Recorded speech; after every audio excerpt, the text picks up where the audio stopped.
Hello, and welcome to a new episode of Talking Snooker with Phil Haigh and Nick Metcalf. Once again, talking about the game we all love. We are indeed. Hello, everyone. Thanks for joining us as always. Pleasure to have you. And we're back in the normal surroundings this week, back in terra firma and not the unusual setting of swaddling coats. It was an unusual setting. Never thought I would be uttering the words live from the swaddling coat in my career. Another one ticked off the old list, Phil. And congratulations to you again for your comprehensive win in the Tony Meo Trophy. And what a guest we had in David Gilbert. We'll have a bit more of that later.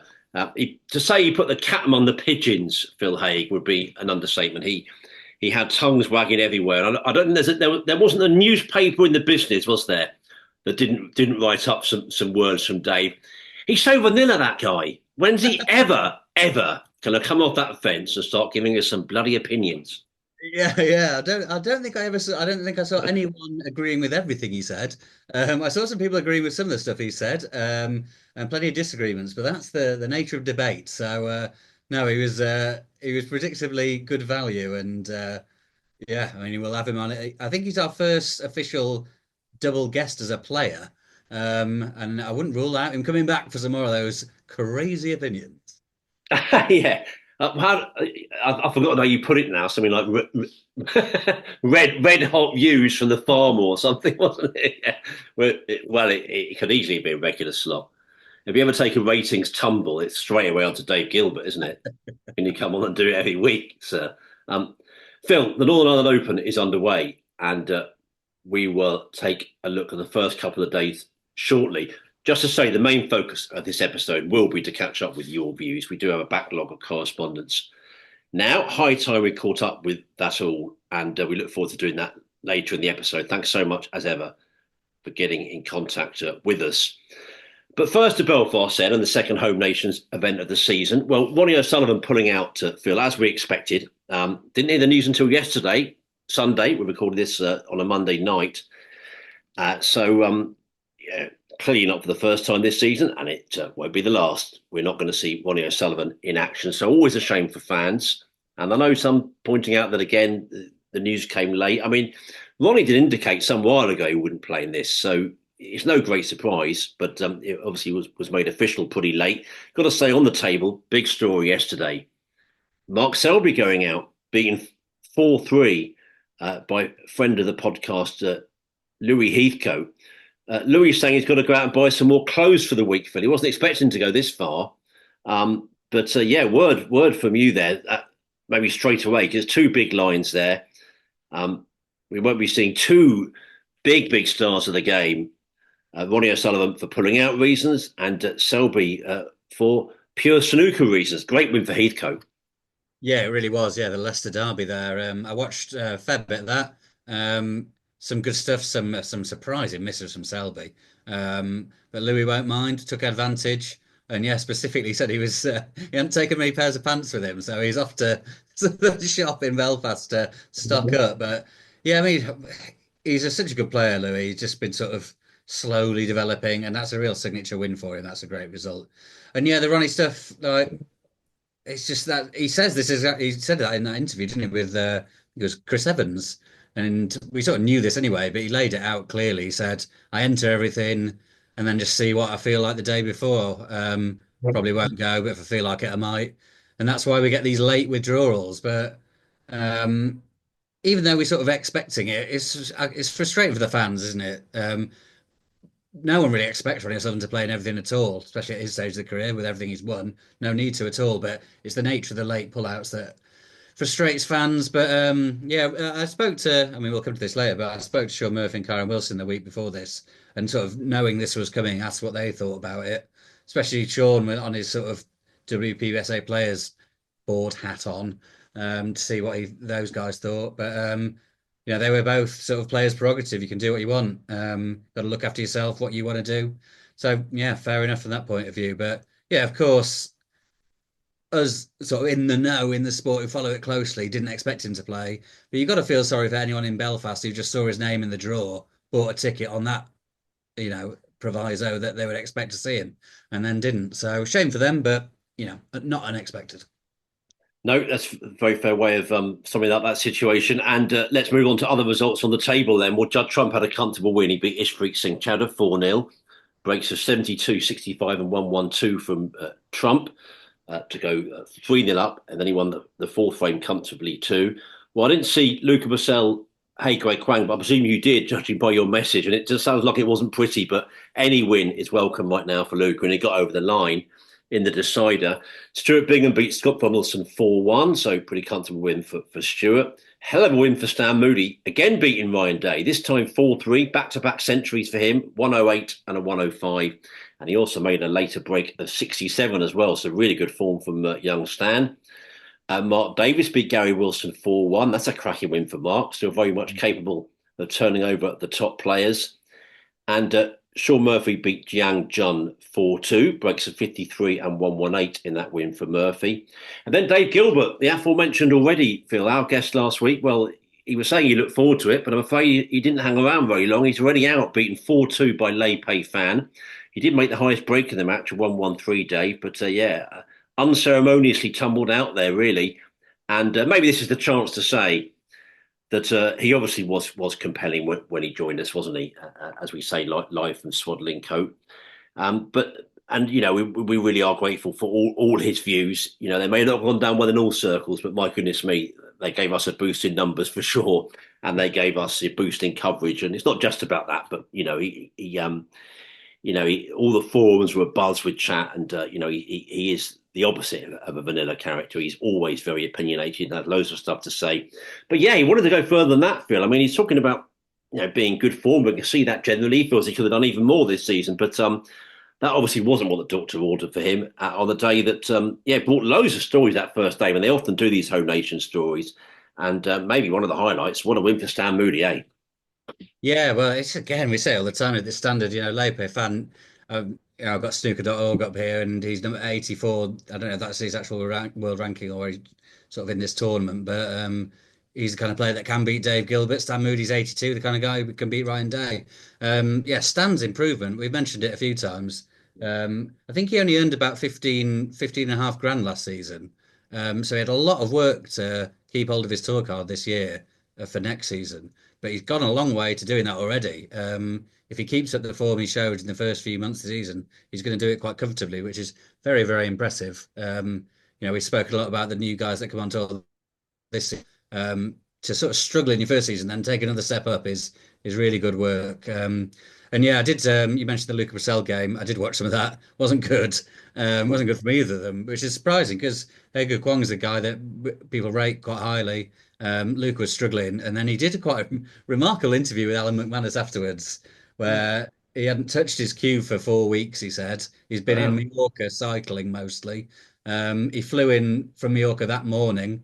So he said he didn't expect to play well, and he didn't, but he got over the line. And since then, following him on Instagram, he's gone back to Mallorca.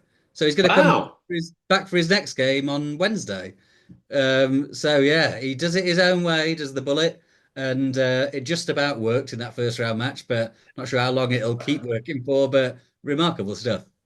Wow, I'm about to say he can't be on tomorrow, but it's Wednesday. Is it? Wow, so that's quite a mad way to go about things on some levels. But as we know, when he won that last he won his world championship, the one before last. We know the maverick way he went about that.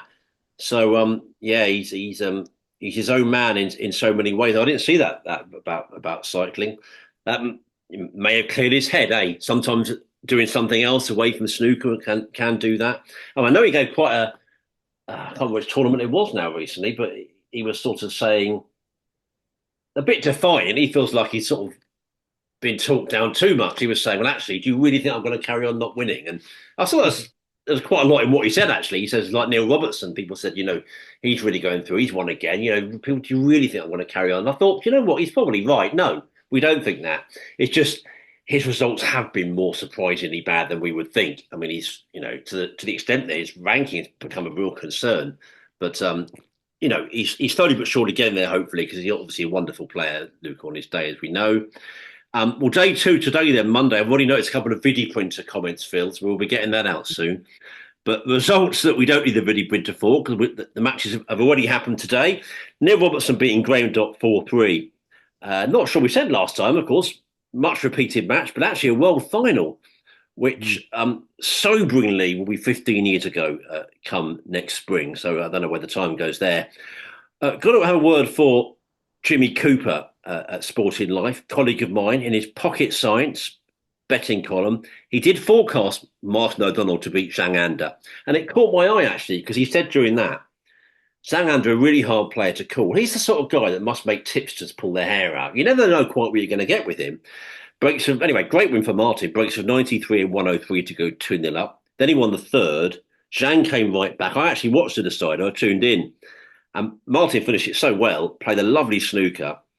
Zhang set him up. And yeah, it wasn't the hardest table, but he had to get it absolutely right at that critical moment. He did that. And it's a really notable win there. So well done to him. And Tom Ford beat Rory Thor 4-2. Well, you've mentioned a few times what a poor season Ford's having. So again, a bit like Luca, any win at the moment is welcome for him. Uh, Jimmy Robertson had a good win, beat Xiao Guodong 4-2. Oliver Lyons beat Ricky Walden 4-2. So loads of interesting results. Anthony McGill beat Stephen Maguire 4-1. And then Phil, we say, I said the best till last. No, I think it is the best till last, the most dramatic till last. I mean, Jimmy White beat Hossein Vafai 4-2. And you've been waxing lyrical in terms of how mad it was. I mean, it was an absolutely barking mad match. And the final frame of the match, the sixth frame, which lasted over an hour, I mean, it was. I wouldn't go as far as saying it was up there with that Kyren and McGill World Semi, but in terms of mad things happening in one frame, it kind of reminded me on some levels. It was just ridiculous. One thing I said to you just now before we came on air that Dave Gilbert, again, going back to last week's episode, talking about the misrule. And this is one of those where a retweets are not endorsements moment. I'm going to say something now. I don't necessarily agree. I think I quite like the misrule, but Dave's point for me was borne out by what Jimmy White did tonight. He had so many goes at a shot, didn't he? Was it 9, 10 goes? He just couldn't get out of it at all. He tried to flick off a red, and it was almost like Dave was saying, rehearsal after rehearsal. He eventually got it, and it didn't really cost Jimmy enough. This would be the Dave Gilbert view, I'm sure. Cost him 40 points or something, but of course, Jimmy won the frame of the match. But the main incident, Phil, was the referee, Kevin Dabrowski, wasn't it? He called a foul on Hossein Vafai because he said and adjudged that the cue ball was outside the D. Jimmy put it in the pocket before. What or Hossein would have been. Yeah. He did, didn't he? Of course he did. So Hossein, yeah, a really bad shot from Jimmy actually. Hossein obviously had the ball in hand. The referee, and we've seen some of the most experienced people in the game tonight, so they've never seen it. Now, I mean, my point about it is, which could be unfair. I've had a bit of short shrift about it so far. I mean, the referee said he was 100% sure, which I find is funny phrasing over something that looks so close. I know Neil Foulds on commentary, I listened back to it again, having heard it live, was saying initially he thought it might be in, but certainly was close. And then Neil said, well, I don't think it's very obvious either way. That would be my reckoning, to be 100% sure. Well, I'm thinking of what exactly? I mean, it's so close. I guess that the referee has to have that level of sureness about whatever call he makes, but it was mighty close. And I know you said to me something I've not seen, which is Alan McManus explaining it further on television. I did see Alan speak to Jimmy White. And again, with the aerial shot, the consensus is that referee might have just about got it right. But we're not talking about a very obvious call for me. For me, I have to say, whichever angle you look at it, you can show me a million angles. That's a close call, as far as I'm concerned. That's the way it goes. Hossein was certainly not very happy, but I get the referee's word is fine, and absolutely, but he was a very sure man for something that tight. That's how I put it, Phil. Well, yeah, no, it was extremely close, obviously, and then to the extent where people were sort of questioning what the rules were and the thing, because we don't see that. I've not seen that before. But yeah, I mean, I did see that clip with Alan McManus. He'd been chatting to Jan Vaz about it, and he sort of showed it from different angles, and he was at the table expressing it. So the consensus is that Kevin Dabrowski got it right. Yeah, Hussein wasn't happy at all, and even Jimmy at the time seemed to be agreeing with Hussein. But then when he was showing it again with Alan, he understood that he was looking at the wrong bit of it or something. But yeah, no, just added to the crazy sort of drama of it. Um, but yeah, I mean, the ref wouldn't have called it unless he was certain, because that was a huge call, a huge moment, and fair play. I mean, the consensus is he was right. So great bit of refereeing, it turns out. I've got to say though, Phil, that you know, it it was bad from Hossein. I mean, no one's saying that. It's really bad, isn't it? I mean, to place the white outside is a terrible error. Oh yeah, really daft. Yeah, yeah. I mean, it's not. Yeah, I joke with that dear old nerd of the game, our good friend Gary Moss, and we often joke about, unforgivable, Verga. It's not unforgivable. Nothing is, but it's a bad mistake in a critical phase. I suppose the good thing is, in a way, other stuff did happen, didn't it? That wasn't the decisive moment, Yeah, i.e., it all ended there. Plenty of more things happened. Hossein got himself another mad sort of snooker. Um, Found himself in another mad snooker he had to get out of, and Jimmy did it. Good win for Jimmy, isn't it? I mean, really good. I mean, it's one of those where I was following the scores. I mean, it's typical. A lot of this happened during the busiest part of the evening for me. It was ever thus. But I looked at it, 2-1, 3-1, Jimmy, bloody hell. But that nagging thing, oh, he's going to lose 3-4. Because, not any sort of mean way to Jimmy, just Hussein's good. He got one back. I thought, oh no, I've seen this script. But then to keep his head from Jimmy at the end, he was really and very level headed with McManus.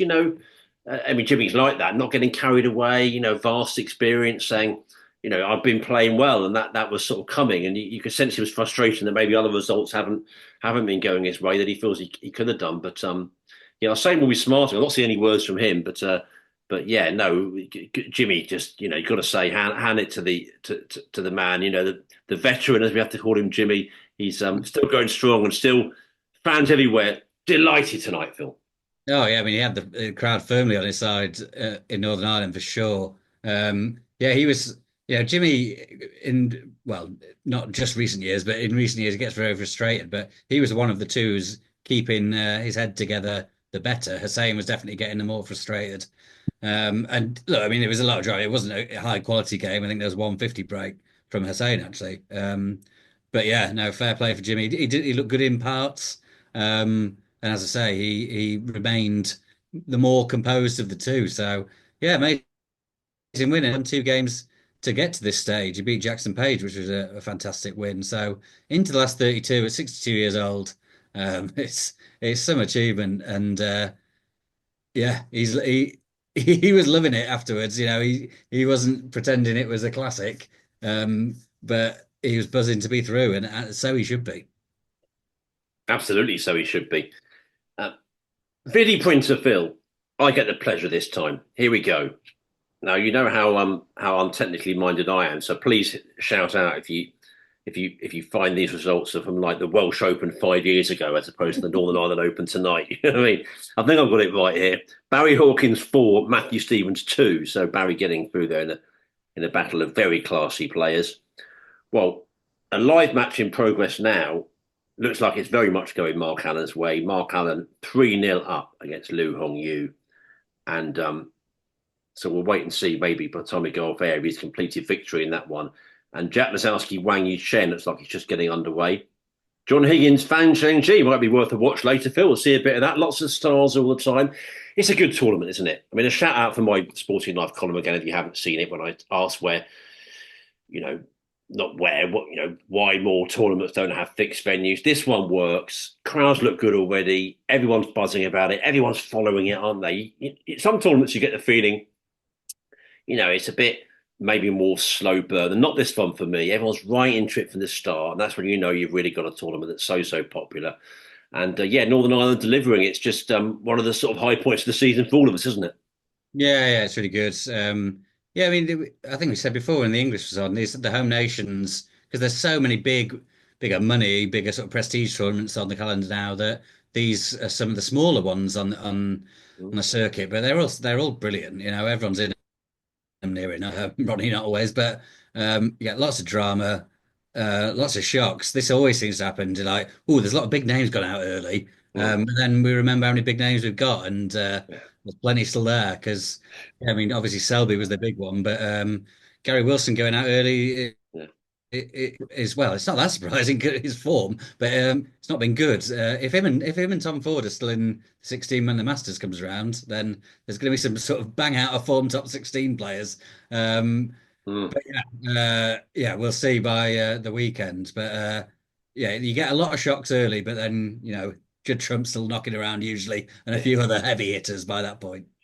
just, I was just about to name him as one of the examples, saying, "If we've never had so many shocks, it's absolutely surprises galore." Oh, the finals, Trump Robertson. Yeah, I mean, yeah. that is the usual pattern for most snooker events, actually, isn't it? Really.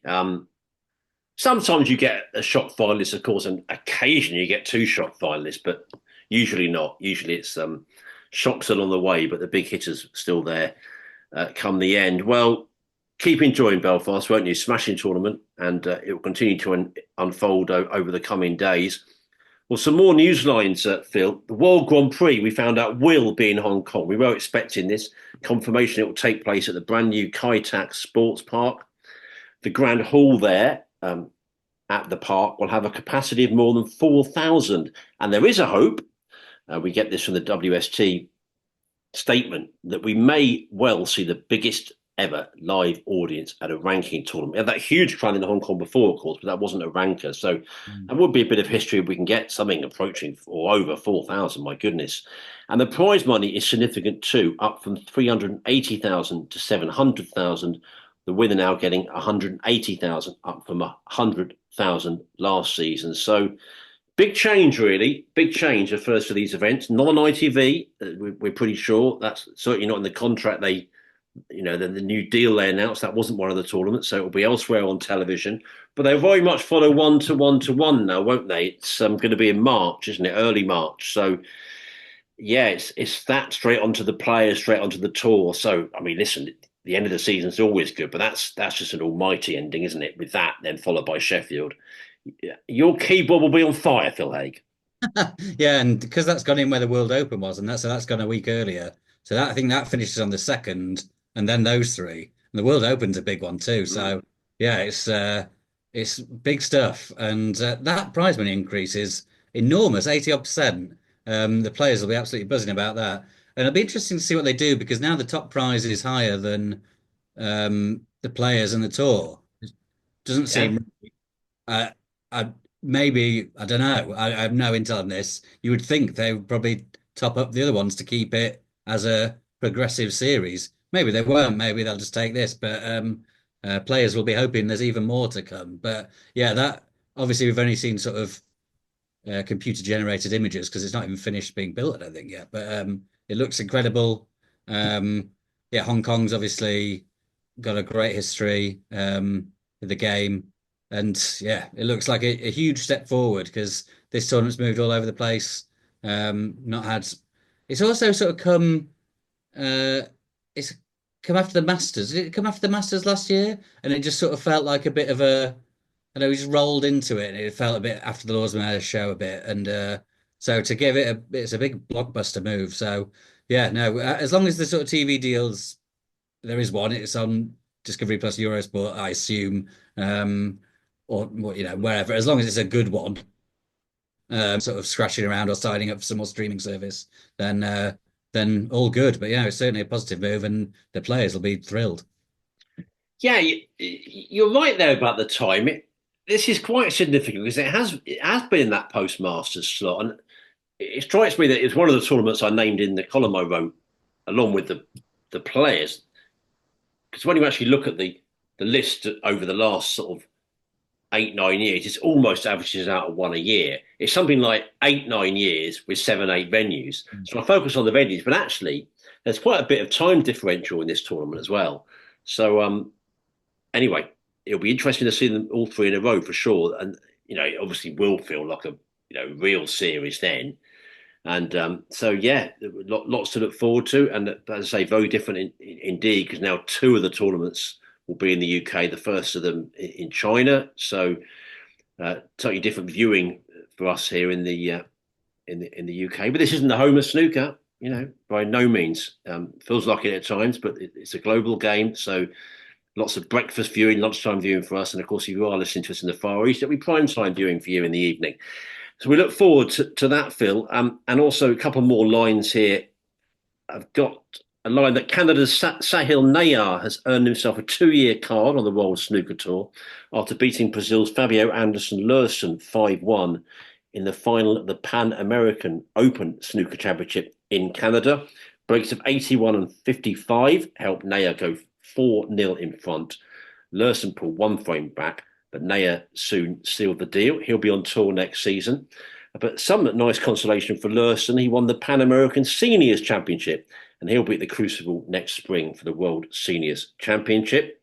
Congratulations to Rebecca Kennerfield, friend of the podcast. She's a European EBSA champion for the first time. She claimed a 4-1 victory over the 2023 champion, Latvia's Anna Pasaknuka in Portugal. And then Kenner and Tessa Davidson joined forces to win the EBSA European Women's Team Championship final, beating Portugal's Vania Franco and Sarah Rocha 3-2. I think Tessa Davidson, Phil, has the biggest trophy cabinet in sport. She's always winning something. She must have an entire room in her house dedicated to her successes. Brilliant stuff.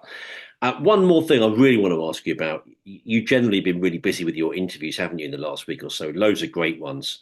Kyren, by the way, you feel free to say something about that, putting a lot more detail towards what his complaints recently during the British Open, which we do have correspondence about as well later.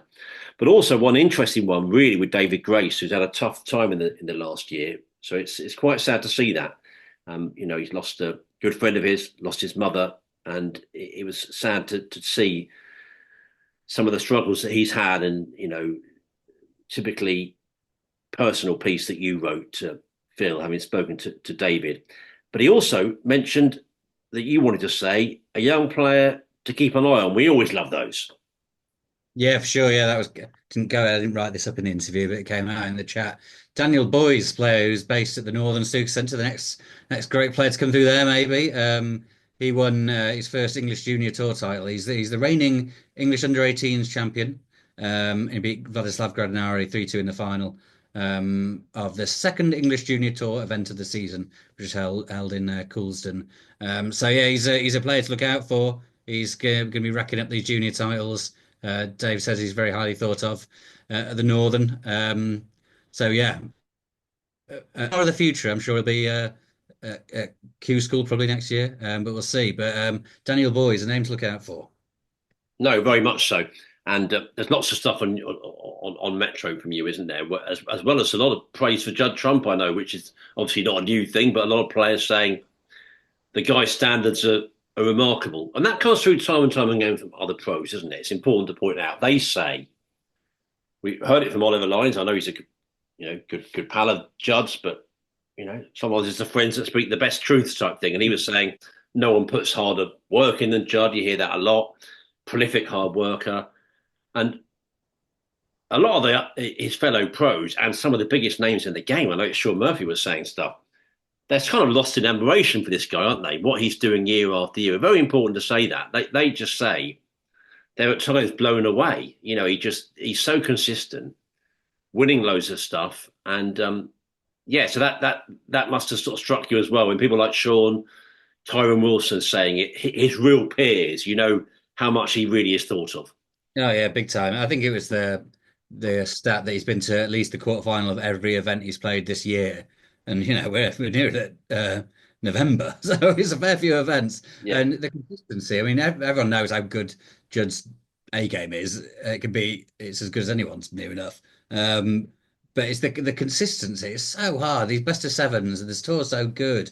To get yourself up and ready to just keep winning all those matches. Yeah, I mean, we know it's good. It goes without saying it's good, but yeah, like you say, his peers and rivals think it's very, very good because they know how hard it is. So yeah, very impressive. Yeah, I spoke to Sean and Kyren in the week. It was sort of actually quite nice when there's so many tournaments now. So to have a week off where people are available for a little chat was nice. So I spoke to those two. Nice chat with David Grace and Jordan Brown ahead of his home tournament. he went out first round at the start to Rob Milkins, actually tough draw. But yeah, no, he was speaking impressively. He's been on the fitness tilt like a lot of players are. He lost a stone in the last month, which is very impressive. And he had some awful problem with his. I mean, actually, he said it wasn't that serious, but he explained this problem with his eyes he had, which where they struggled to sort of line up together. So it's kind of quite serious in terms of snooker, but he's getting over it. But yeah, everyone's very generous with the time with all those chats. Yeah, Kyren was sort of keen to move on from that sort of table complaints and stuff because I don't think he wants it to sort of get in his way. But he was mainly talking about the sort of roll on, roll off situation, especially in the evening session, which we know is like far from ideal. That players are sort of hanging around waiting to go on when they don't know when that's going to be. Could be 11, 12 at night.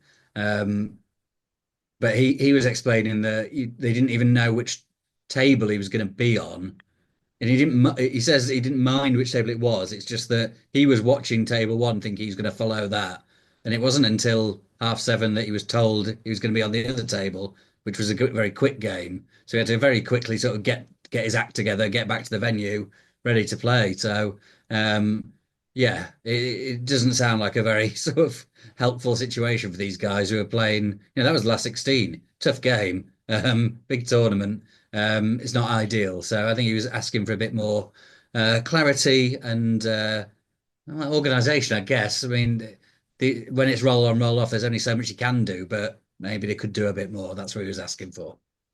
And I thought it was a bit of Taylor's oldest time where, give it the benefit of a couple of weeks, he's a lot more lucid about it Yeah. actually, and he's making, it's suddenly like, oh, I see. Now it sort of makes a bit more sense. When of course, some of them when you're caught up and you're annoyed about stuff in life, you'll sort of shoot him in the hip more. And I say, can't we all say that about our own lives? With the benefit of a little bit of thinking time, you're suddenly, suddenly a lot more clarity about it a couple of weeks down the line. But that's all very interesting. Loads of interviews from you, Phil, and loads of great chat from you as everyone here. And we should say you are listening to the Talking Snooker podcast with Phil Haig and Nick Metcalf.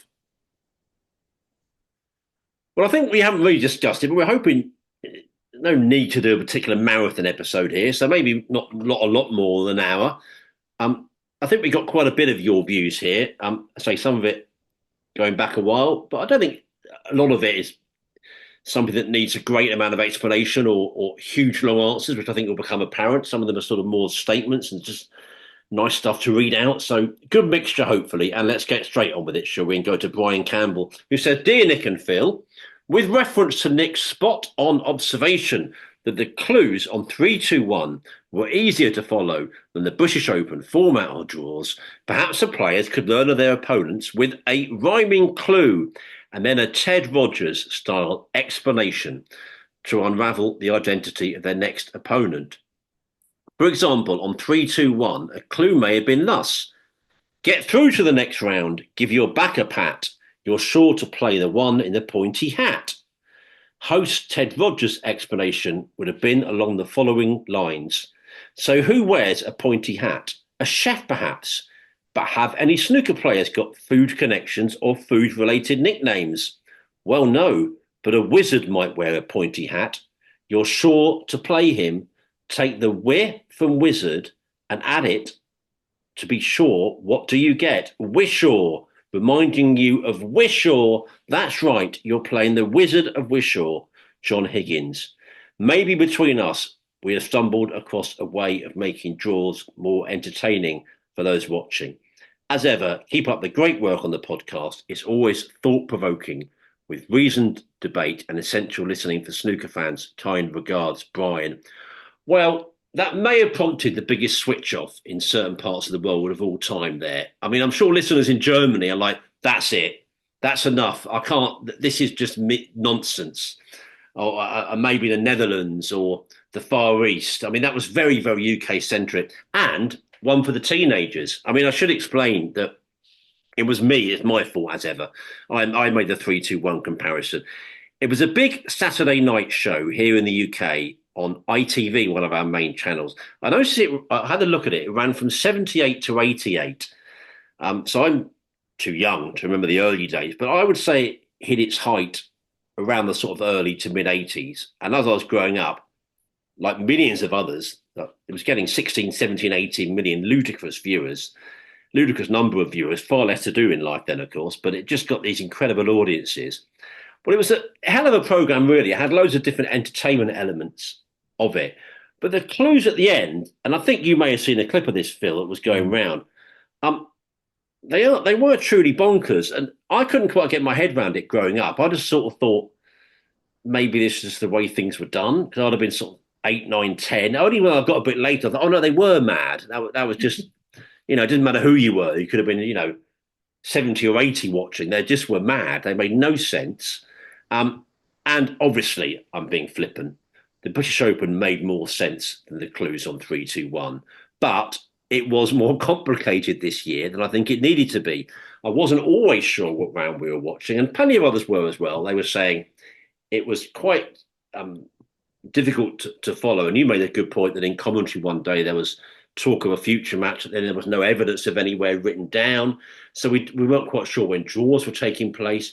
I don't even think we saw the last 16 draw. Not something to lose sleep over. I really enjoy the tournament anyway. Important to say. I just sort of sat back and watched loads of good snooker matches every afternoon and evening. So it was all fine. But I think really they were their own worst enemy a little bit, the organisers, and they didn't make the best use of the selling points. And I think you've always got to do that, whatever sporting event you're running. Talk about this great FA Cup style format, and yet we saw very few draws. We're going over old ground. We said it a few weeks ago here, Phil, but that's the kind of thrust of this. But yeah, I think it was a Yorkshire programme 3-2-1. I think it was. I think it was Yorkshire Television. I think it was done in Leeds. Could be wrong, but yeah, Ted Rogers. That's one for the teenagers, Phil. Yeah, I mean, it's before my time, but I could imagine this sort of doing it the draw with clues. I could really picture Rob Walker doing some quite confusing clues to a baffled snooker player, saying, "Can you just tell me who I'm playing the next round?" And they've got to work out his riddles. So maybe it's got a future. You never know. Um, but yeah, no, that was an odd one in the British Open, but hopefully that'll come back. It'll be fixed next year because yeah, everyone likes the FA Cup style draw. We just want to make the most of it, don't we? Let's move on to James Ellison here. Hi, guys. Having finally come back down to earth from meeting you two legends back in May, and with Nick's first words to me in the Crucible foyer ringing in my ears as he pointed at me and said, "You're a big Mark Selby fan." It feels apt that I drop you a line or two after the recent British Open to share the sadness I feel for future generations of snooker fans. For if this great game is still alive and well in hundreds of years' time, I can't help feeling the history books alone won't paint the full picture. I can imagine fans in decades to come that there lived this great player known as the Rocket, but I'm sure some will wonder. Yes, but was there ever a player who had it all? Did a player exist that could mix it with the best? Was there someone who could outwit all before them, take on and beat the best in all Triple Crown finals? Who had the tactical nous of a chess grandmaster, who had heart and courage aplenty, could overcome adversity and heartache, set aside personal demons, make a snooker table dance to his tune, who left the arena? Did such a player exist? And of course, to end this highly unbiased message, I think we can all agree that the answer to that question is yes. And his name was Mark Selby. Keep up the good work, James. Well, that was lovely stuff. And very much, without doubt, a Mark Selby fan, but you can't really argue with it, can you? You can't. If I was more organised and neat, of course, we have another Mark Selby one about nicknames later. I should have put those together, but never mind. We never mind going back to Mark at different times, do we? No, huge Mark Selby fan, James, and well, what can we say? We don't have favourites, Phil. I said it time and time again. We never will. We're not allowed to have them. But listen, I have immense time for Mark Selby. I admire the guy so much. I know many of you out there will. There's no point denying the fact that he has his detractors. I never really brought that. You know, yes, he has that incredible never say die ability. He scraps it out like maybe no one else that's ever played the game on some levels, but he's also a brilliant scorer. When he gets them on the balls, he's brilliant. So he has an all-round superb game. Unbelievable record in snooker. My God. I mean, is it 4 world titles and 2 other runners up? I mean, it's just immense. And when I come back to It made me think a little bit about it when Dave, again, another mention of Dave Gilbert, one a shilling every time he's come up this episode, Phil. Um, he mentioned the late Malcolm Thorne, didn't he? Well, I think back in the day, it was almost like other players were thought of that would have maybe have really, really strong careers. Whereas I'm not sure Mark was quite in that category. I thought we'd have a good career, but the fact he's gone on to do so many amazing things has just been immense. And, so much credit to the guy. And I say I have so much admiration for him. He's made the very best of his ability. And he's winning again this season. And who'll rule him out from winning big stuff to come in the future? Well, one guy we're not sure about whether he'll win big stuff in the future is the subject of our next piece of correspondence from John, who says it was great to see John Higgins go so far at the British Open. I actually think if John gets over the line one of these weeks, he could have 3 or 4 more tournament wins in him. I'd love to see him have a really good run at the Triple Crown event this season. Well, thanks for that, John. I mean, 3 or 4 might be a push, but I was just thinking when I saw this correspondence, I would be quite gutted if he never won anything else again. I think that would feel like a shame. It would feel like a crazy, because I think that one he won, was it 3 years ago with the Players, wasn't it, when he was absolutely superlative all week. That's sort of his only win in recent times, and that just feels all levels of wrong, really. When you think about how much he's been to latter stages, how much he's figured still in the game, how prominent he is, his ranking, his qualities. Yeah, he's given us great moments like beating Mark Allen at the Crucible. He'll always have that. He didn't win that tournament, but he gives us great moments, great drama, great matches. But the trophies, he just hasn't got, what I would say he's deserved, and that's a very contentious thing to say that in sport or in life, deserved. But he's knocked on the door so often, hasn't really got the rewards. But yeah, I'm not sure about 3 or 4, Bill. But I'd love to say he's going to win another tournament again. I think he probably, on the balance, probably will. Can't say for sure, but I have to say, I hope he does. Yeah. Yeah, I think he will. Just for the sheer fact that he enters everything. He enters the Championship League. He's got a really good record in the Championship League Invitational. He turns up for everything, and he always gives it all, his all, and he's still so good. I really think he's going to have another week somewhere. And because of who he is, that's equally likely to be at the Championship League or one of the really big ones. So yeah, I would still be surprised if he doesn't win another one. If he's got 3 or 4, as the correspondent John here says, let yet to be seen. But these guys, the class of '92, they keep defying everything we think we know about what age snooker players start declining and stop winning things. So we don't know. They're looking great still.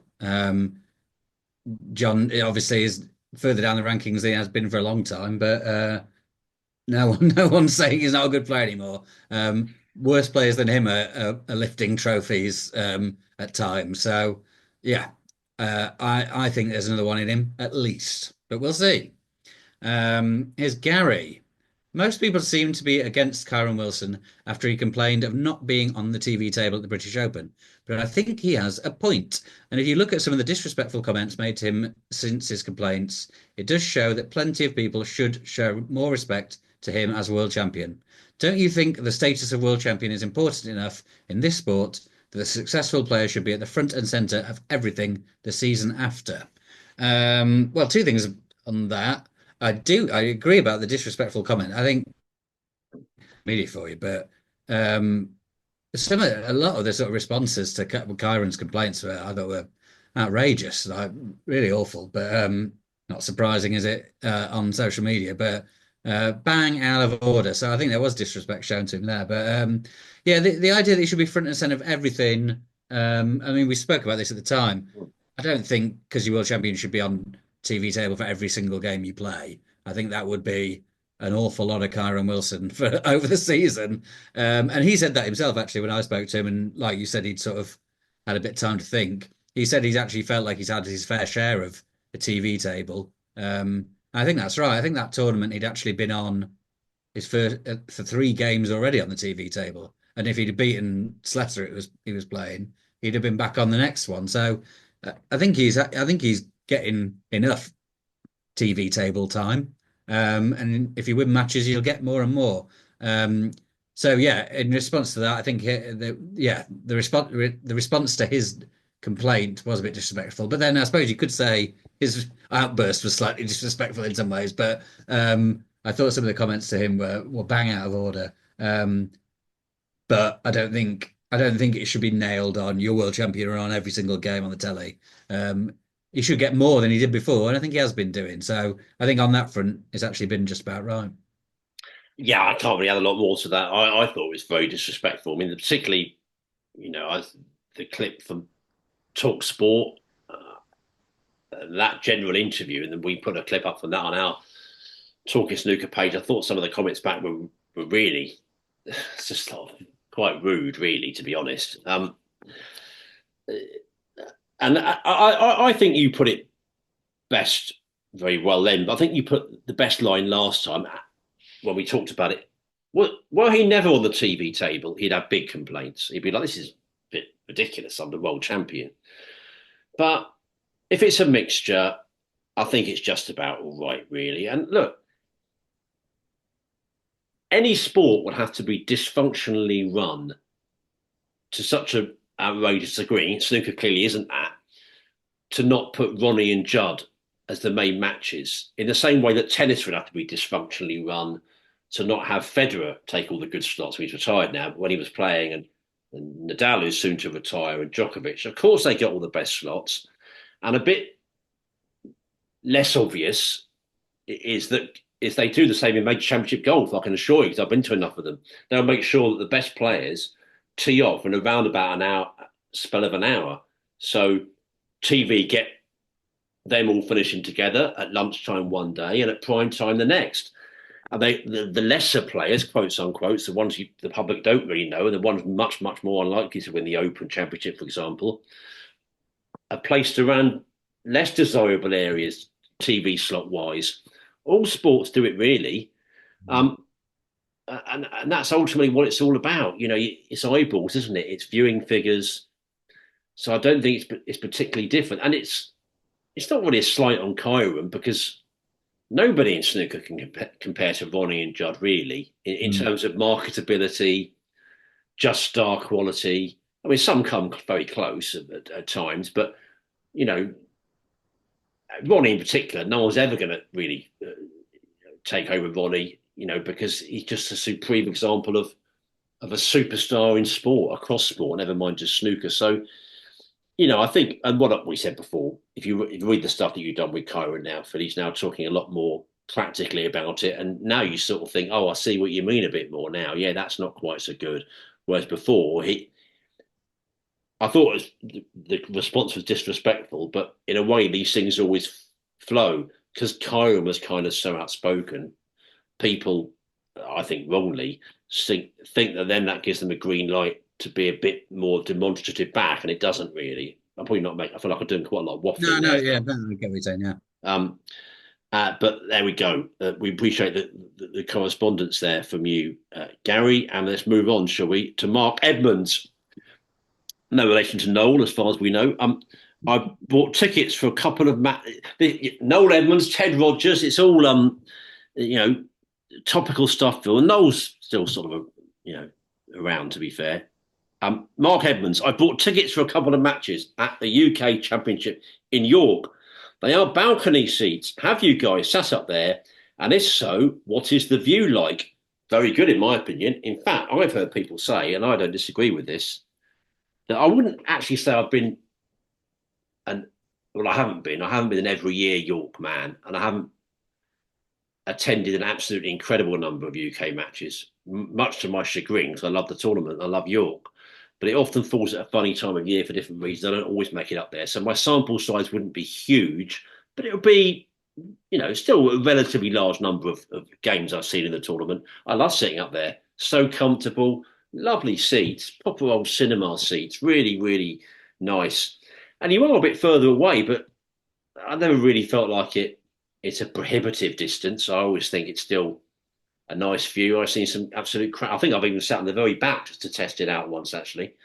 But I think it's fine. So, yeah, if you're up there, I'm not sure there's a particular price difference. I imagine the ones right by the table will be more expensive, so I guess they're a bit cheaper for the balcony. But yeah, I've enjoyed it, and one thing's for sure, Phil. Most people don't ever come away from that tournament saying anything much different. They just had a brilliant time. The city. And people say it in conjunction, don't they? Sometimes they'll say the venue but not the city. Sometimes they'll say the city but not the venue. This time it's sort of both. It might be more the city actually because York's so special. But they'll enjoy the whole package, eh? Yeah, that's right. Yeah, I think probably if it was one of the two, they'd lean towards the city getting the most praise. But yeah, the Barbican's still a very, very good venue. I've not actually watched a match up there. I've wandered in up there, so I know what the view's like. But yeah, it looks great. Yeah, you're not too far away. You're a bit further away, but it's like sitting in the balcony at the Crucible. You are further away than right at the front, but it's a great view from up there. So yeah, no, I'm sure you'll have a great time.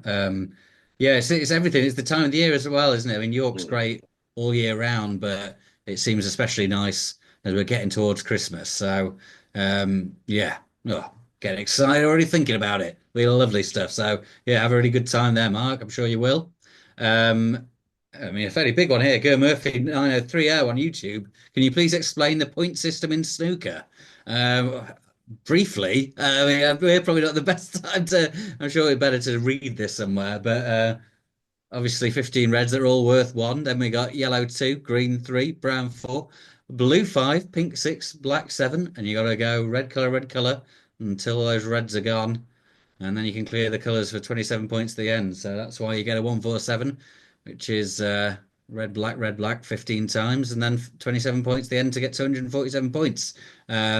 If you want any more details than that, I'd Google it, mate. But that's the basics of it. Well, it's funny you say that because I send out a lot of information on Twitter. I know people think, it's just a comedy service. It's not really. It's a news service. I send an awful lot of just plain old, you know, does what it says on the tin news line. Some other people think, they say like, whoever's playing the cup, mate, who are like, what's happening in the cricket tomorrow? I think, well, you could go to Google. I'm not actually, or teletext, Phil. That's still a going concern. They're a place to find this stuff out. Rob Francis contacts us next. Very strong acquaintance of the podcast. He's so close to friend. It seems a shame not to say friend, but we have our rules. We have our rule. We'll have him on here one day, no doubt, and Yeah. he will become a friend. We'll have to have that character on it. Lovely voice, Rob. And here he says, "Hello, Nick and Phil. Nice touch already." But he is serious now, so I will change my tone accordingly. Speaking as someone that has tackled obsession and OCD tendencies across their whole life, I just wanted to say how much I appreciated the discussion about such things in your conversation with Liam Highfield.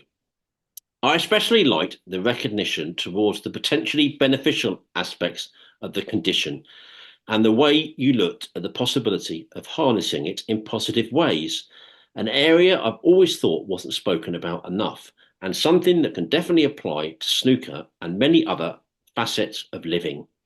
I also really enjoyed Liam talking about being content, a position that feels almost sacrilegious in sport. It reminded me of the recent quote from Jack Lazowski saying that he's happy, a mindset that not everybody thinks is productive in terms of making career waves, but that I personally think is absolutely fair and sensible with regards to health and well-being, and one which in turn can offer up its own rewards in the long term. Really terrific episode. As ever, you provide new depth to players I am less familiar with. And then a good PS here. PS, Nick's humoured exasperation over any technical gremlins is rapidly becoming the guiltiest of guilty pleasures. Never update your broadband, Phil. Well, on that one, I fear Rob's not in luck, He sent this a couple of weeks ago. And since then, you borrowed some technical equipment from I can't say your better half. That's too rude. Your other half. And No, it's accurate. you would say better half, would you? Okay. Well, that's confirmation there. And it's been better since. So, isn't it? We those gremlins, the last couple of episodes. Let's be honest. I wouldn't say completely disappeared, but damn as near it. Yeah, I'm touching as much wood as I can get my hands on at the minute, but yeah, I was adamant it wasn't my broadband connection. I think it was right. It's a laptop that was struggling and has now died. So I'm using my girlfriend's laptop, which is her sort of high-powered work laptop, and everything seems to be going well so far. So again, touching this wooden desk, but it's all right at the minute.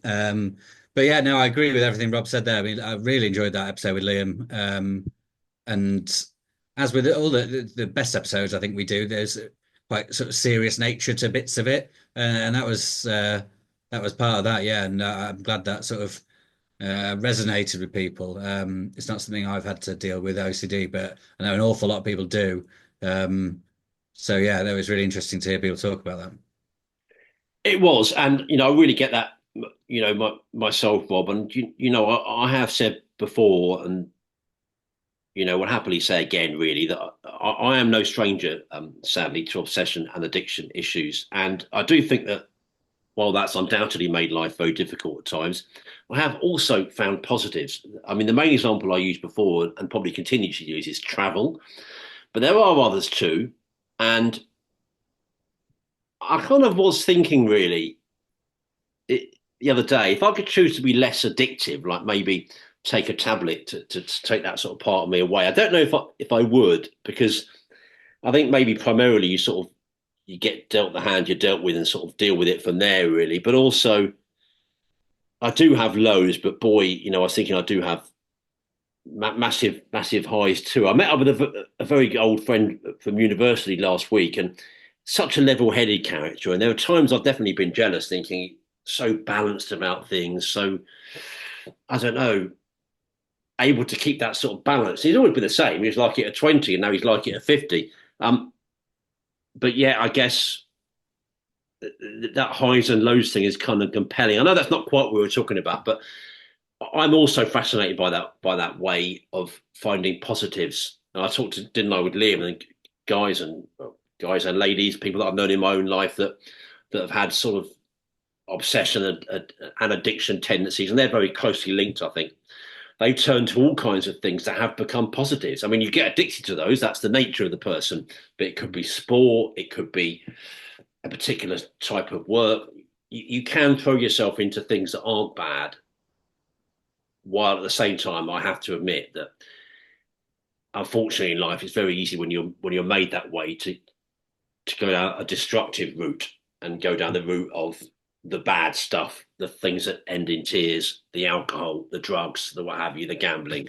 So anyway, I don't mean to go too deep, but thank you, Rob, for that. And I think he will go down as a tremendous talking snooker guest, Phil. Frankly, we had loads of response, and again, being honest is not easy. I think you expressed that very well. It's almost like it's good to talk as if that's now become, you know, not the only way to do it, but it's now become sort of easy to do so, and it's not. And we really appreciate that, and we should say that. Honesty and that level of candid talk is brilliant for us. It's brilliant for the listeners because that's going to chime with it, chime with me in my own life, and I'm sure it will chime with other people listening. It's got to, and that's how we're all big one human family, which is one of the most ludicrous things I think I've ever said, Phil. There's a lot of candidates for that, but you know what I mean. We share a common humanity, and anything that helps us in the right direction in this vale of tears can only be helpful, eh? Yeah, and that's why, that's my favorite part of the job and doing this.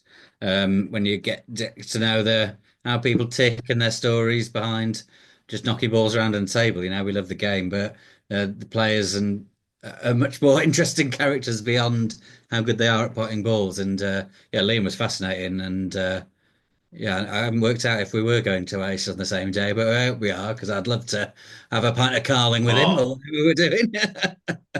I can see it. I can see it. Pure bucket. I don't mean it rudely. I'm a huge bucket hat man. There's no bigger bucket hat man than me on the planet, as far as I'm concerned. Been wearing them for decades. You two, bucket hats, beer in a hand. So Sally can wait. I know it. I can see it, mate. I really can. Sorry, carry on. I've actually got like a faux leather bucket hat, which brings my sort of heavy metal tendencies to the Oasis vibe. So that'll be coming with me to Manchester. But the other player got mentioned from Rob there was Jack Lasowski, which he's just constant sort of Oh debating yeah, Jack, and yeah. No, I was thinking that it was in Wuhan, wasn't it? And was it Wuhan? He got to the quarters and he was looking really good, and then he sort of lost unexpectedly. He was very poor, um, and again, and the usual sort of complaints that when's he going to win, blah blah blah, which are fair. Uh, but that piece I did with him where he was saying how happy he is. I mean, maybe he was hamming it up a bit, but he does have a very nice life. He earns a lot of money playing the game he loves, sort of jetting around the world, Yeah. just chilling out. He's on holiday in Dubai a lot of the time. You know, that week in Wuhan where he lost the court, I think he earned 16 grand, you know, for 5 days playing snooker.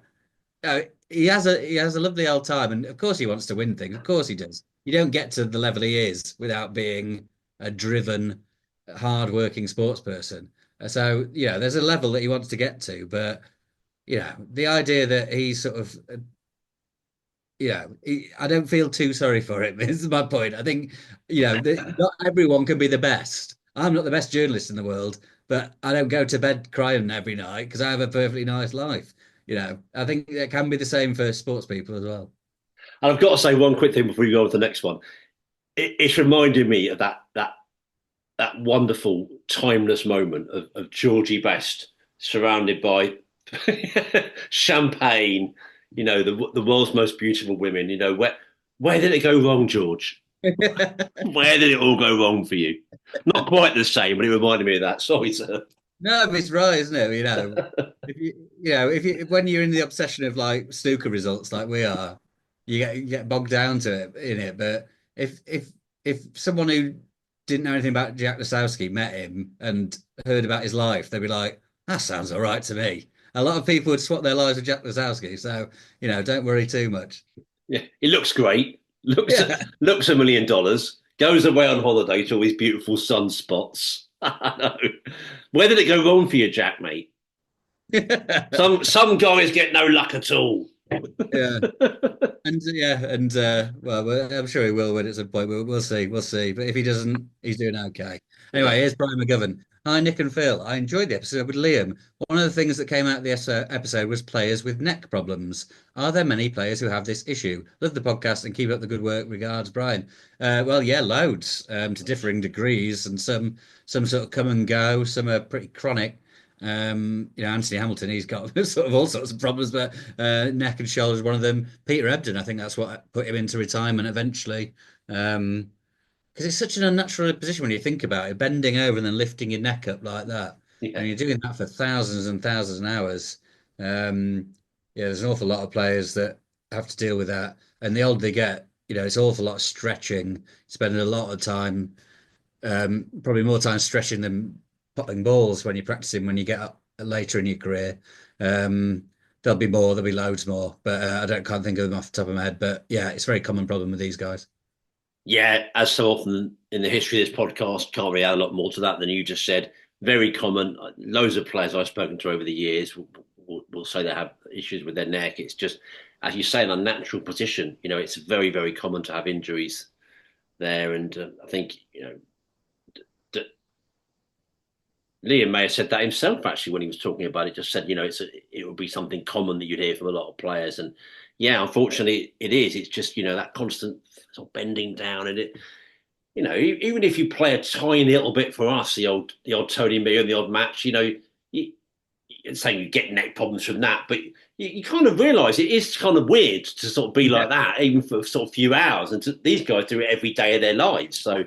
No, it is definitely unusual, and no, I think it is pretty common. Brian, thank you for your email and just for being one of our best supporters. Brian, you always say lovely things about us. We're always really grateful. Super Duke next on YouTube. We are getting a bit, Phil. We are getting there. We've had over 300 viewers, I think, now for that Liam Highfield episode. So we're slowly but surely getting there on that platform. And now we have a comment saying, "Hi there, thanks for continuing to upload these videos. Despite the audio podcast being available, I somewhat prefer the vodcast because I think it's always important to see the host of them, especially when it's involving more than one person, and even more so nowadays, considering how scarily good AI can be in mimicking real people without anyone noticing. I wouldn't like to see a sort of AI version of me. I don't think that's possible. I just don't think so. I just dread to think Hackney's got enough. Hackney's already got one person walking around saying "senior" to everyone and talking about, you know, television in the 80s, Phil. No more needed. Please do continue to provide these YouTube uploads, said Super Sajuk. It may help with their viewership by continuing to link people to these videos on the main podcast as well. I took that advice once, but I think only once since. I need to maybe go back and do a couple more. It's good advice. Do you know when the Talking Snooker gang will appear on Threads? We got a small snooker Threads community, but it can't really grow without more of the bigger names being part of the conversation. We really need WST on there to make a massive difference. But if podcasts and the like can come over, that would be great. Well, I'm not sure about that. I mean, it's another thing, isn't it? I understand it's like a Twitter version of Instagram, isn't it? Yeah, I don't know about that. Could well do. Of course, I think this came out at the time. What Threads means to a lot of people from a certain generation here is that nightmare program, which I repeated recently, set in Sheffield about a nuclear attack on Sheffield. By the way, I meant to say, hardly that surprising. It's only the 80s. So much of Sheffield recognisable to me from that. I watched a lot of that. I couldn't stomach all of it. I watched a lot of that actually, and I even this is very cheeky, really. I put a clip up, Phil, and I meant to. I'll find another time for you. It's a pub that's still around. It was filmed in a pub that's still there. I'll have to look at what it was. But it was about a 15 or 20-second clip I put on Twitter that made it seem like it was almost a normal program, a normal drama. It was two lads. One of them was Reece Dinsdale, the actor that I remember from Home to Roost going back in the day.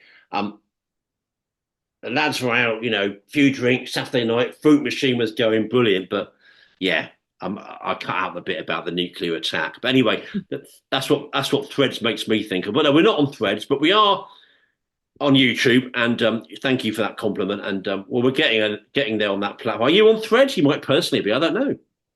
I did actually when it all came out, I signed up for it, and quickly just couldn't be bothered because it's just another thing to do, isn't it? But yeah, I might go back to that. I mean, Twitter is sort of really bad a lot of the time, and Musk is just so repulsive. You don't really want to give him any of your business. So yeah, no, there's Threads. People talk about Blue Sky, Mastodon's another one. So maybe if there's one where everyone lands, it turns out to be Threads, maybe we'll end up there instead. But yeah, if there's a nice little snooker community, very open to joining that. But yeah, we'll see. I mean, it's not out of, it's just out of there's a posting on so many social media things when it's not your like full-time thing to do that. It's very time consuming, isn't it? So it's more just can't be bothered more than anything. But we may well see you there at some point. Now, Lars Johansson. Hey, Nick and Phil. Well, he says no need to read this email out on your podcast, but we're going to do it. More than anything, this is just a way for me to plant a seed. But before I randomly jump into the main reason for this email, I just want to say thank you for all you do for the game of snooker. Your podcast is must listen to each and every week. Also, love reading your stuff online. Keep up the good work. Thank you very much, Lars. Very kind of you. But enough of that. Now over to my, as Dave Hendon called it, pointless campaign. So, no one takes the nickname the Jester from Leicester seriously. He deserves to be taken seriously, as he just showed in Cheltenham at the British Open. So, I'm starting a PR campaign for changing the nickname of Mark Selby. Considering his playing style and resilience on bays, combined with his Leicester roots, a more fitting nickname could be the Lionheart. I think this conveys courage and tenacity, qualities that Selby is known for in snooker. It also subtly references his Leicester roots. The lion is often a symbol of strength and bravery, aligning well with his mental toughness and strategic prowess on the table. I've sent similar emails to the podcast too, so again, no need to read this out. I've done. I just wanted that seed to be planted, and maybe over time it will grow. Cheers, Lars. What do you reckon to that, the Lionheart? Well, I'll come to that, but we really are grateful, Lars. Lovely email, but you don't need to say, you can't send a really good email and then say that no need to read it out. I mean, that's of course we're going to read it out. It's good stuff. Well, I don't mind that. I don't look. I've been deliberating. I've got a scribble down here. I thought, shall I say one of those that I will never lose even 5, 10 seconds of sleep over it. So you think, is it quite worth saying? I don't mind Jester from Leicester, but I'm actually not a big nicknames person generally. I've only said that once or twice on this podcast. It may or may not have become apparent. I don't think I ever used them. I don't in print. I don't on Twitter. I don't mean to. I did think though, of course, to be kind to me, you maybe say the exception that proves the rule rather than some kind of you see, you say I don't like it, and then you like. I like the sheriff from Pottingham.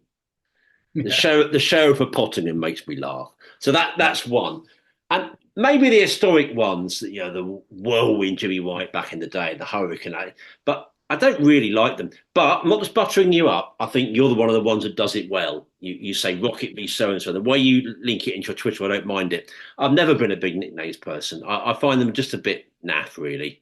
But listen, I won't lose sleep over it.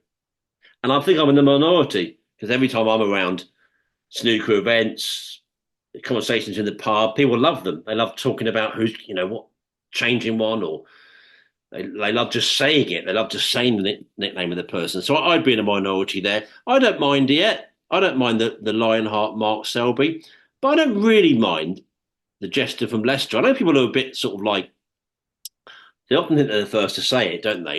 He's not a Jester. He's not at all funny. He sort of is quite funny, really, Mark. I mean, he's not, he's not Duncan Norvell, but that's another one for the teenagers. For us going back a few years, isn't it? Duncan Norvell, chase me, chase me. But he's I don't mind. I've said not much there in quite a roundabout way, but I don't mind Jester from Leicester. You can change it to Lionheart. I won't lose any sleep over it. You can change it to Jester from Leicester. But what I really like in an ideal world is to scrap them all. Phil Hay. Mark Campbell. Yeah. I use them a lot in Yeah, copy just to sort of mix it up. But but if there's really bad ones, I try to not use them. Ones are great. Like you said, the Whirlwind, the Hurricane, they're just brilliant nicknames that mean things for them. that's it. They've not just been, manufactured for the sake of having a nickname. I'd rather not have one than that. But the good ones, I think, are really good. Um, and yeah, Mark's an interesting character because in when you speak to him and see him around, and like he is funny, but obviously if you watch a Mark Selby game, it's not necessarily going to be a barrel of laughs, as it's hard to be, not just because of his style of play, but who is funny at the snooker table. It's not like you are getting gags or anything like. Um, so yeah, it can seem odd, but he is a funny guy, that's for sure. So I don't mind jest. I think I just usually put the jester rather than using the whole thing. I mean, weirdly, this thing from Lars has sort of stumbled on a bugbear of mine. Lionheart. When people say the heart of a lion and he's brave as a lion, the courage of a lion, I've never understood that. I mean, a lion is like the apex predator of a jungle, biggest cat out there hunting little deers. Why is that brave? Why have they No. got a heart of a lion? It's just a massive thing killing little things. I've never got why the lion gets bigged up for being brave and courageous. Anything but in my eyes. So I wouldn't have Lionheart for that reason. I'm not a big Lions man. Now, I know it's nature, but I also struggle with that a bit with them. That they are sort of killing machines, aren't they? Now I know it's nature. I'm an elephant man, for want of a better expression. Not the elephant man, an elephant man. There's a big difference there, Phil Hay. Yeah, yeah. I love the elephant. That's the king of the jungle for me. That's No, the I'm real. not That's the knocking them. real king of the jungle. Let me tell you about elephants. Tremendous grace, tremendous presence. I love the way they go about life. I'm a big, big, big fan of elephants. If we're talking the Yeah. jungle and the kings of the jungle, if you may have a bigger king of the jungle than the elephant, but you've got to have a compelling argument for me. No, yeah, big fan of the elephants. They're very clever, aren't they? Very intelligent. And yeah, no, I'm not anti-lion. I Uh, think I am really. I'll go that far. I I just think think they I get am a credit. bit. Yeah, no, that's fine. But I think they just get credit for bravery and courageousness that they don't really show. But no, they're beautiful things. I think a tiger is the most beautiful thing I've seen, like in zoo settings or sort of wild. They're just majestic beasts. Um, But yeah, I don't know. Well, I do know how I've got into this, but we've gone deep into it. But no, like an elephant. I remember seeing a baby, like a very newly born baby elephant in where was that? Thailand. Um, Crazy little things. Look very weird. Sat on an elephant in Nepal once. That was an experience. Right. So yeah, no, I agree with you. Elephants are amazing things. They worship elephants in Sri Lanka. I remember that. I've been to Sri Lanka before, and they're massive, massive. They're Mm. massive fans, and quite rightly, and so am I have to say. And great noise, great trunks. They just, to me, they're just terrific. I watched a video of an elephant yesterday where he pinched a hat off a man's head and sort of pretended to eat it, but he was Ah, hiding it I've in his seen trunk. that. They're great comedians, That's and great. if you haven't convinced you already, and I think in some ways others have done, they mourn their dead. Yes, yeah, They yeah, yeah. mourn I've their heard dead. that, yeah. Case rested, Phil Haig. Yeah, well, no, I'm on board, yeah. That So, that so that's it. Mark Selby's new nickname is the Elephant. the Elephant Man. That's a joke.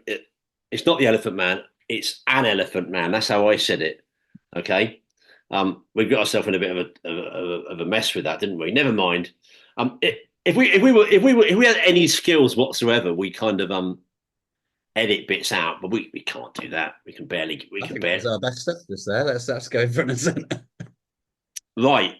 Let me just say, Phil, any other business, and well, New England manager Thomas Tuchel. I mean, I like the way our media are making him out to have some kind of mixed record. I mean, he's not that mixed. I mean, every manager had disappointments, but the guy's won big ears, the old European Cup with Chelsea, won German leagues, French league. Not that mixed. I mean, some of the old English guys, they haven't won as much as an egg cup. I mean, I do see the nuance. And look, I said this in the office place I work on Saturday. Um, not every person making the case for the English manager to be an Englishman is a mad, frothing at the mouth right winger. Actually, some of the guys making that case are very reasonable. And that part of the debate is fine for me. I can read those guys. But the frothing stuff, nah, I can't read that. Especially when it's 25 years out of date virtually. We had Sven come in a quarter of a century ago, and we're still sort of banging this drum now. Very, very weird, some of the coverage for me. But, well, what else to say? The Premier League is back. I thought Liverpool Chelsea was a cracking watch in the big game yesterday. Pakistan won the second test. So there's going to be a decider coming up in that three-match test series. Really successful Champions Day at Ascot on Saturday. Nearly 30,000 there to see that. Flat racing will now make way for jumps racing. And I must admit, of the two, I definitely lean towards the jumps. And I don't think I said it last week, and I should have done. Oversight. Congratulations to Wigan, the winners of all four major trophies in men's rugby league after beating Hull Kingston Rovers in the Super League grand final. Loads happening then, Phil. Big story probably Thomas Tuchel. I've been a bit flippant on social media saying it's a sabbatical for him. Obviously, it's not. I'm being silly, but I think it's a good job for him. The Yeah, good team anyway. Writes the last two Euros finals. It's a short contract. I think he's on to an absolute winner, personally. yeah, of course, yeah, it's a great gig. Yeah, it's interesting. I'd actually sort of been speaking to some people at work about managers like him who only seem to last 2 years wherever they go. People like Conte and Mourinho now. And I was saying that serious clubs, elite clubs, shouldn't be hiring these guys anymore because it's never going to go anywhere. You might win a trophy in a year or two, but they can't be trusted because they always leave. But weirdly, an international job, quite up for it. Because if England won a trophy and then he left, wouldn't care. Like, Oh, oh, Rob uh, Francis. Rob Francis has got his wish right at the end. He went. He'll be absolutely. He'll be cock a hoop. Disappeared for a minute, Phil. That's I brilliant. Yeah. Rob, didn't realise. My Rob, bad. Rob, and all other secret guilty fans of our technical woes will be delighted right at the end. There, what a treat. Sorry, carry on. Yeah, I didn't even know what was happening there. Yeah, wouldn't have been a good job, but fine, a good point for England, I'd say. Yeah, it's weird with the being English thing.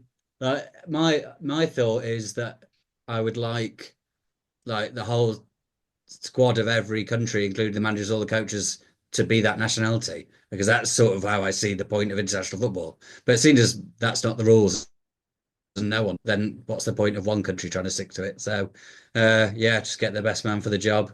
It was I did find it weird that they didn't speak to Eddie Howe because I thought he was the obviously good English candidate. He said he didn't even get an interview, but very strange. Yeah.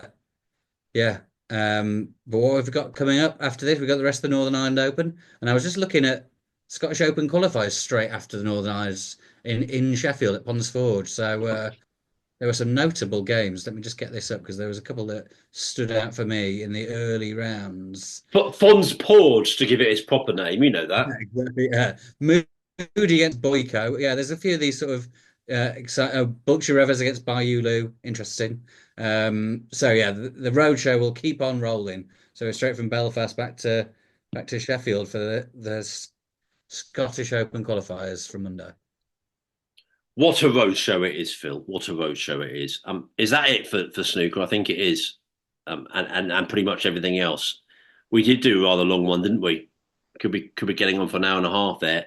Not to worry, not to worry. Hopefully there was some good stuff for you there, and we certainly always enjoy chatting, don't we? And well, we've got to say we will fall silent for a while on this podcast, and we are taking a break. It's my fault. You can blame me. I'm heading off on a trip to celebrate a landmark age. So we will be absent from the airwaves. When we come back, we will review the whole week in Northern Ireland.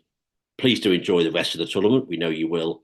And we'll also no doubt have news as well from the forthcoming International Championship, another big event to come in China. And of course, we'll also be looking ahead, Phil, to that brilliant event, the Champion of Champions. You, of course, said earlier that you're even starting to think about the UK and York, only a month away now. This is the dream time.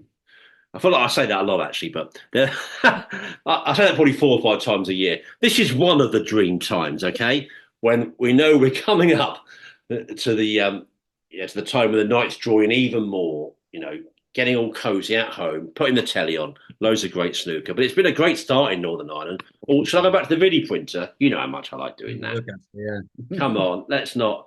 You can't deny me that small pleasure.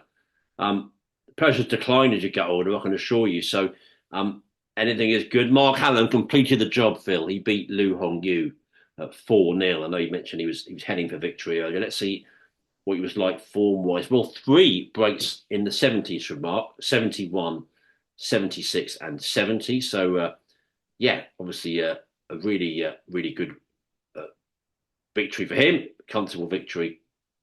As for the live action, well, Jack Lazowski's 2-1 up early on there, but relatively early on in a best of 7 against Wang Yuchen. And it's John Higgins 1, Fang Zhengji 1. So it's going to be, bloody hell, it's about 11 o'clock here in the UK. But it's going to be a late one, that. They'll be burning the midnight oil.